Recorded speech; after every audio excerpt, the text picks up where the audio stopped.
is what helps the notions not be taken to be the reality.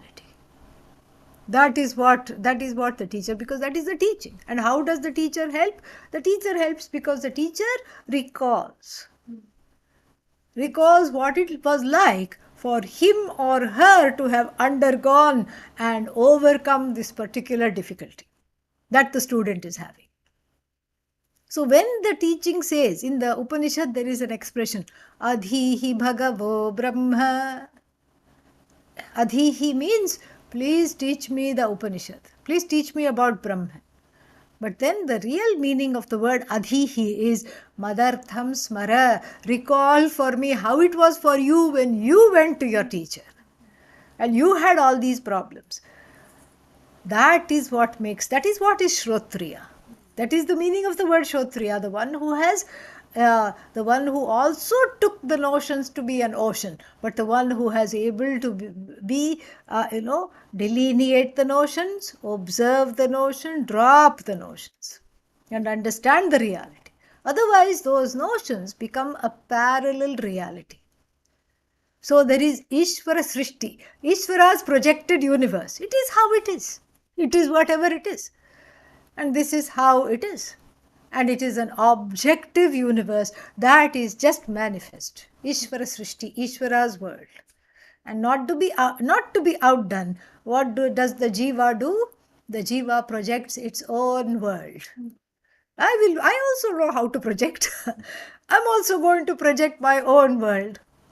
This is called Jiva Srishti. So I am living under the umbrella of two projections. An overarching Ishvara's projection and inside my own projections. And as long as I'm sheltered by my own projections, then I look at the universe in a distorted way. It's like having some kind of grey colored glasses. Everything looks dull. Why? Because I don't have objectivity. I'm unable to see the world for what it is, and therefore the world appears to me as frightening, or in 1 minute, glorious in another minute, and boring in the third minute, because of my own notions and my own projections, because those notions become the ingredient for projecting one's own srishti, jiva srishti. And so discipleship is the ability to notice those projections and withdraw those projections, at least for the time being, at least suspend them during the class. Yeah. Later they may come back, but then at least they have been suspended during the class, set aside. Because otherwise there are two parallel projections. And then that's why, oh, the world is samsara, horrible, how sad. The world is a place of sorrow. World is not a place of sorrow. Who said? We say it's Ananda. Everything is Ananda, Upanishad says. No, but everybody agrees. It's not just me. All the people I meet, they are all in tension. They're all going through difficult time. And they're all agreeing that the world is a difficult place to live in. And therefore what? One has a support group. Support group of hopelessness and helplessness. What kind of a support group is this? You support each other to be sad. This is the support group. Ridiculous. So this is the problem, because a group of people get together and say that my experience is also like that. Bhagavan is partial and the world is terrible. And these people are all idiots, and this is what I think. And somebody else comes and says, I also think the same way. I also think the same way. Me too. Let's have a support group. It doesn't make it right. Just because a lot of people think the same thing doesn't make it right. In the medieval ages, lot of people thought, in the ancient times, lot of people thought the earth was flat, like a chapati.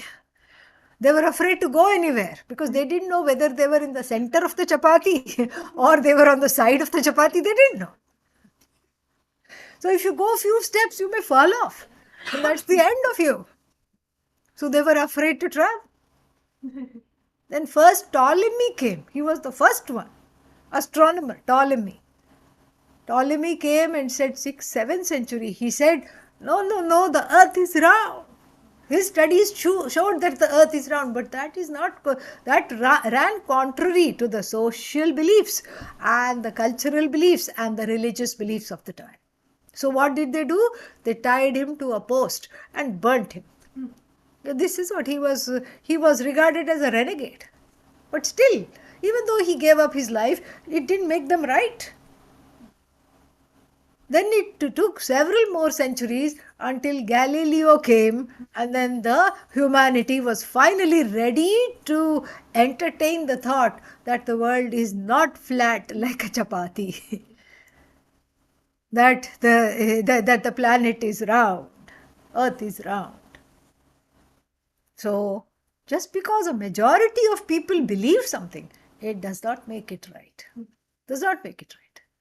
And that's why the journey of the person who is going from subjectivity to objectivity, from being caught by the notions to dropping the notions, has to be a solitary one. Because if you wait for all your friends and all your people in your phone book and your family to come with you, keep on waiting, it will not happen. In fact, everybody is waiting for one person to get transformed. Really, that's what happens. And if you tell your family, I was waiting for all of you to be ready so that I could take you along with me, you know what they will say? They will say, oh, we thought you had it. We were waiting for you to get transformed and for you to lead us. That's what they will say. Your friends and your significant others and your family, that's what they will say. We were putting all our hopes on you. We didn't even know it, but we were waiting for you to undergo this transformation. Of course, then you can fight with them. What do you think I am? Am I a guinea pig? What? Yeah, but we wanted to make sure that you survive this and then we will all be okay. That was their faith in you, you find out. So you can't wait for the whole world. The spiritual growth and the impetus for spiritual growth, happens one on one. It's just one person. All it takes is one person to start the journey of pursuing the truth. Truth means Sat. Because everything else that we have been telling ourselves is a lie. Bhagavan doesn't love me, big lie. Bhagavan is separate from me, another lie. I don't like Bhagavan, another lie. I don't like anybody, that's a lie. I was born to be unhappy, that's a lie. Nothing ever goes right for me, another lie. I am an idiot, big lie. Okay, if I'm not an idiot, you are an idiot, also a lie. This is how we have been living our life from one lie to another. It's not life, it's lie. Yeah, F silent. Yeah, it's just a lie. Whole thing is a lie. That I never get what I want. Yet one more lie. This is all a lie. It's all being mired in subjectivity. And everybody, how many people are there in the world now? 8 billion. 7 billion gone. 8 billion. 8 billion people in the world thinking, I have been unduly targeted by fate. Think about it. At the same time, 8 billion people asking Bhagavan, why me? That's why Bhagavan does not need cable TV, okay? Yeah. Each jiva is a reality channel, reality show. That's what it is. And so, this subjectivity has to drop. And so, how will it drop? How will it drop? The first step to dropping all these notions, all these lies that we have been telling ourselves and each other and going through life. The first step to dropping that is to see that there is something that there is a mismatch between sadhana and sadhya. Sadhana means, sadhya goal. What I want is called sadhya, and the way and the practices and things that I do to get it, sadhana. So if supposing the goal is to eat, that is the sadhya, what is the sadhana? Cooking. Yeah, cooking.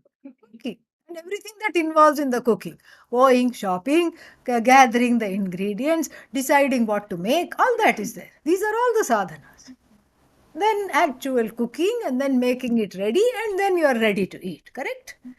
Yeah, this is the sadhya is, I'm hungry, I want to eat. Sadhana is all the things, the prep that is involved, the chopping, the buying, the vegetables, chopping, putting it together, everything. This is called sadhana. Supposing if I want to eat, and then I watch a movie instead as sadhana. Or maybe I watch a cooking show. There are certain cooking shows. Is that going to fulfill my hunger? Why? Because it's the wrong sadhana. It's the wrong sadhana. Sadhya is to eat. I'm hungry. I want to eat. And the sadhana is not to watch a cooking show. That is not going to work. And it's also, then suppose somebody says, okay, I'm just going to sit here and memorize and read a recipe book. That's not going to fulfill your hunger. So every sadhya has a particular sadhana, or sometimes there is more than one. Okay, you don't have to cook, you can go to a restaurant. That's also okay. There is more than one sadhana in some places. You can go to a restaurant, or you can invite yourself to a friend's house. Call them at lunchtime and say, I'm outside your door. And please put the coffee on. That's what you have to say. And so, please please feed me. You can do that. So there are different sadhanas may be there, but they are all married to the sadhya. This we have to understand. But certain sadhanas don't work. If you are hungry and you get angry on somebody, is that going to transfer into food? No.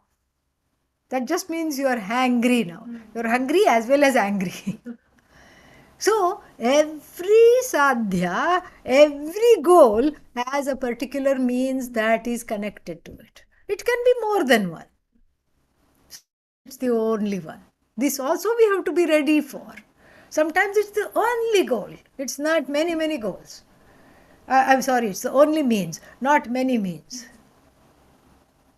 Like, what is one example? Like if you're thirsty, you have to drink something. It's the only thing.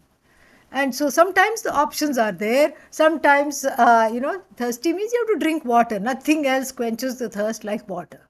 You cannot say, why can't I drink something else? It will just not work. And so therefore, the sadhana and sadhya connection must be properly understood and internalized in order to understand how to be a disciple and how to go on one's spiritual quest. So if this much is understood, then we have to understand one thing, that what is it that I want in life? And here we have to spend some time, because the first answer that's going to come is food. It's lunchtime after all, at least where we are. So, food. Wrong. Okay. Because food is just for the body. What is it that you want in life? Nobody lives in order to eat. Everybody eats in order to live. So obviously there is another want. So what is it that you want? I want to have lots of money. Okay, let's sit with that. Why do you want money? I like to look at it. I like to count it.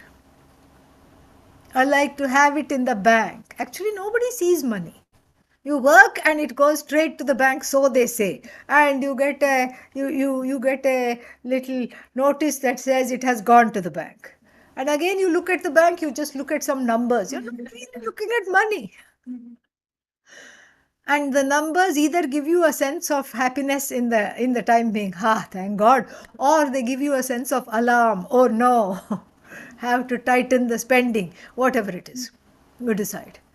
And so, like this, there is a very interesting way in which this answer comes. So first, it's like, I don't have money, I have scarcity, a lot of people depend on me. Oh no, oh no, oh no. Then you ask yourself, why do I want this money? Because without the money, I am frightened. I am insecure. That's what it is. Money is equal to security somewhere in my mind. That's a notion. That's a notion. Money is not equal to security. Because why? There is inflation. Money has to be protected from itself. So it cannot give you security. Because what you could buy 50 years ago with $1, you cannot buy now. Inflation is there. So money keeps on losing itself. How can it make you secure? And so money cannot give you security. But the feeling is, when the money is there, then why do I feel secure? Because that notion is connected. And it's a pervasive, cultural, global notion. It's not that it's an Indian notion or an American notion, which is why Vedanta works throughout the globe. The global mistake is to think, if I have money, I'm secure. Ask all the people with big lots of money. Elon Musk, or anybody like that. He is no longer the richest person. Some French guy is the richest person now. Ask the richest person, they will be just so worried about so many things. How come they are so worried? How come they are insecure? So that clearly shows money is not the cause of security. And then you probe, sit and probe, what is this security? Then you understand security means I want shanti. I don't want to be worried. So I want a place of non-worry. Non-worry means what? I should be always happy.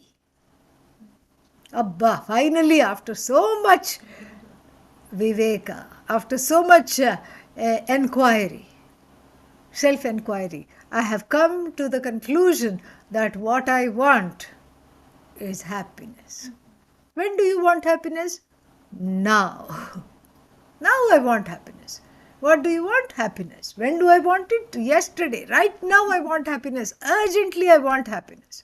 All right, let us, while we are making this list, let us ask each other, how long you want to be happy?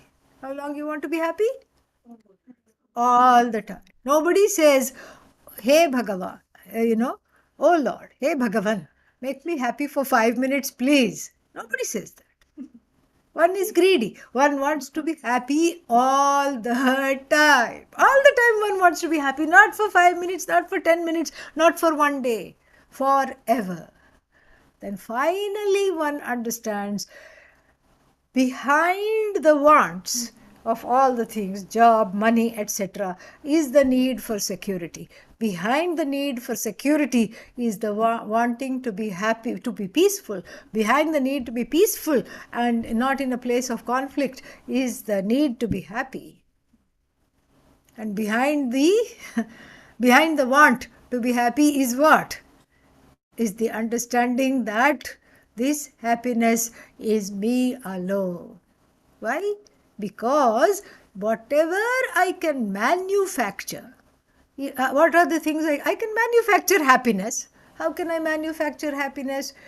I am the subject and I have an object of love, whatever that is. It could be a person, like a child or a significant other. It could be a possession, like a house or a bank account. So when the subject enmeshes and comes together with the object, happiness is produced. This is what our understanding is. When the I comes along with the object, any object that I feel deprived from, that I think can make me happy, that I am away from, when I am one with that object, happiness ensues. This is the feeling. But it is not true. Why? Because it just is not. There are many more factors than the subject-object fusion. Who is the subject? I. What is the object? Anything that I love. So behind the subject-object fusion, there is a lot more going on. It's not just this, that subject and object are there and then I'm happy. No. Because let's say, I love chocolate cake. And then what? Chocolate cake is not with me. Why? Because it is in your hands. And so, therefore, I'm sad. And this chocolate cake, I think I'll become very happy once it is out of your hands and in my hands. Give me that. I snatch it. Woohoo! I now have the chocolate cake. Yippee! And then what? And then I eat the chocolate cake, I'm very, very happy. So, subject, object came together, I'm very happy. But supposing one day you have the chocolate cake, and then what? But you are also, along with the cake, you have an ache, okay? Yeah, see silent. Along with the cake, you have a stomach ache. Do you want the chocolate cake now? Does it have the power to make you happy? You'll say, not today. The thought of it is making me vomit. Take it away. I have a stomach upset. I have a stomach flu. Whatever it is. Take it away. What happened? Object that is the happiness in the object? No, it's very clear happiness is not in the object. How can it be in the object? It's not in the object. Because if it is Satyam, if the reality is that the chocolate cake has the ability to produce happiness and you ingesting it, you by osmosis, you become happy, becoming one with the chocolate cake, then it should make you happy all the time. It does not. It does not make you happy all the time at all.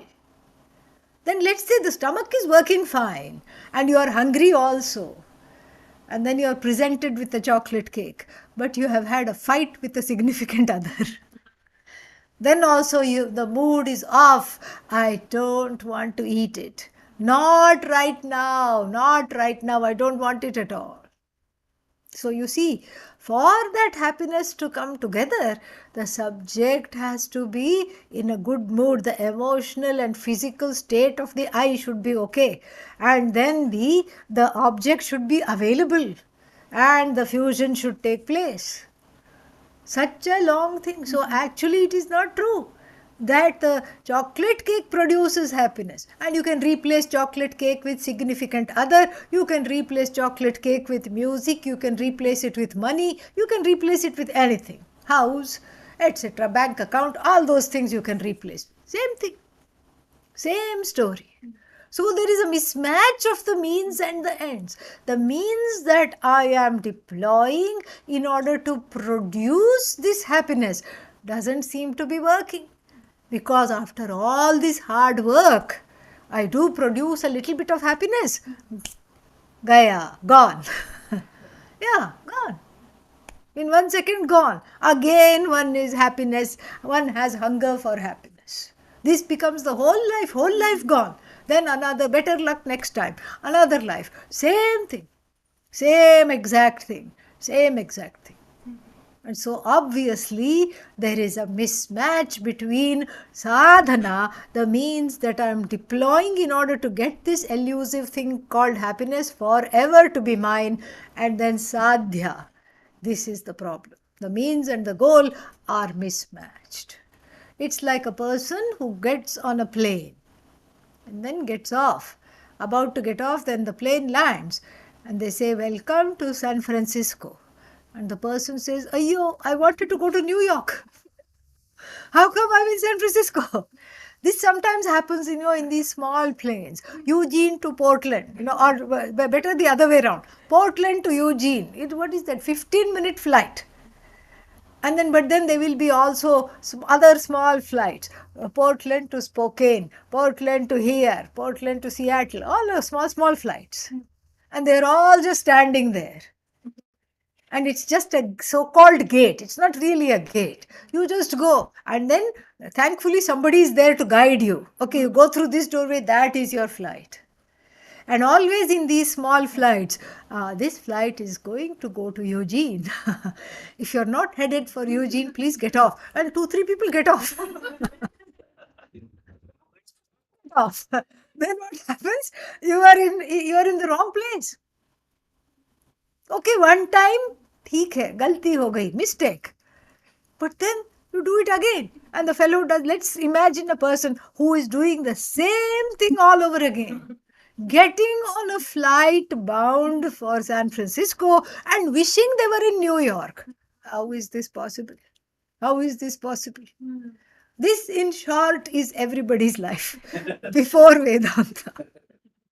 I want to be happy, but instead of understanding that this happiness is centered on me only, it is not produced by objects. It is the nature of the subject that instead of understanding that, I am going to use my efforts to produce something which is not a product. That is the problem. This is the mismatch. This is the mismatch. There is food in front of me, yet I'm keeping on busy cooking. And I keep pointing out, look, there is food. No, that's not food. That just looks like food. It's not food. I don't believe in that food. I'm going to cook this food.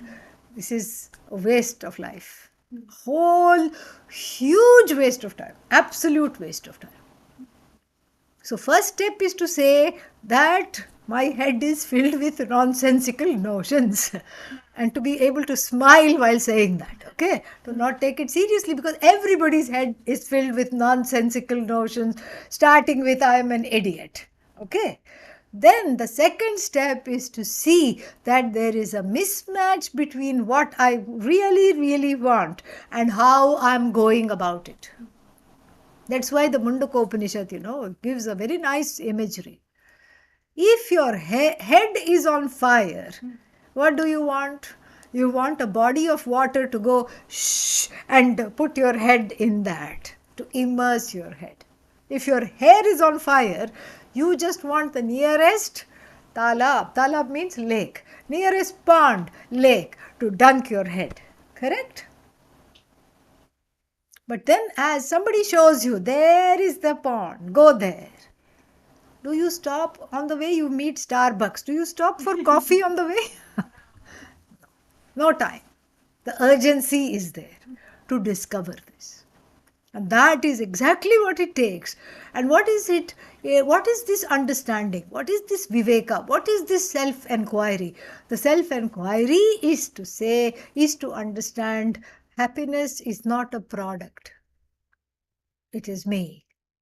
I may not understand that it is me, but the Upanishad, which has the best of intention for me, says it is me. All the sages in the world say that it is me alone. That whatever is outside is a mere reflection of what that is. Everything says it is me alone. And so therefore, what do? I make a U-turn. Instead, that is the thing. I drop the wrong sadhana. Because what is the wrong sadhana? Manufacturing happiness, which is my own nature, which is limitless, which is free, which is already there. That's why in sleep there is no tears. No tears in sleep. And when one is, contented, in between two desires, there is contentment, there is no tears. And this shows that this whole thing called sorrow is an interloper. Difficulty, sorrow comes and goes, comes and goes, comes and goes. And so perhaps I'm already what I want. I have to entertain that notion. And entertaining that notion is the second step to understanding this. So this is the homework. The homework is understanding that I alone am wanting that. Yeah. I alone am wanting that. And this is what I want. And then what happens is that you understand that these notions go. Along with that goes one more notion. What is the notion? I am a seeker. That is the final notion to go. That cannot be gone in the beginning. If you make that notion go away in the beginning, then then you don't, then one becomes lazy. One is not this thing. That means it is some kind of a, what is that? What did Pujya Swamiji call that? Enlightenment ahankara. One feels like one has already gone.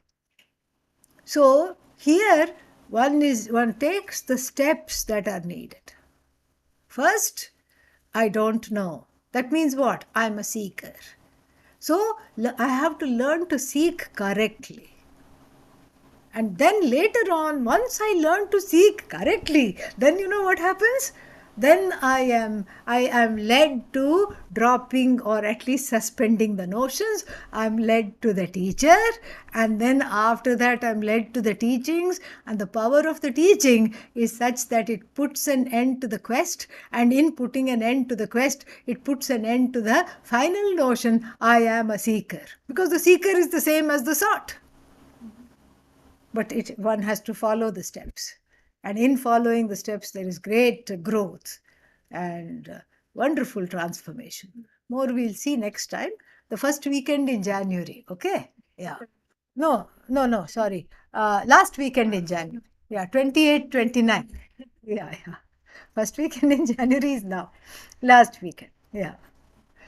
ॐ पूर्णमदः पूर्णमिदं पूर्णात् पूर्णमुदच्यते पूर्णस्य पूर्णमादाय ॐ शान्तिः शान्तिः शान्तिः हरिः ॐ श्रीगुरुभ्यो नमः हरिः ॐ. Some question. If one person corrects their psyche, all the friends get benefited. Yeah, but you may not know in the short term. In the short term, they will abuse you and say, why are you studying this? Okay, yeah, you have to learn to be strong enough to take that. And then question, but the sadhana and sadhya are only so long as there is sadhaka. Yes, correct. But you have to take step by, same thing, I answered that. Say, you have to go step by step. Final question, in order to understand Atma Swarupa, body, mind, sense complex has to be witnessed. Yeah, witness, no problem. All the best.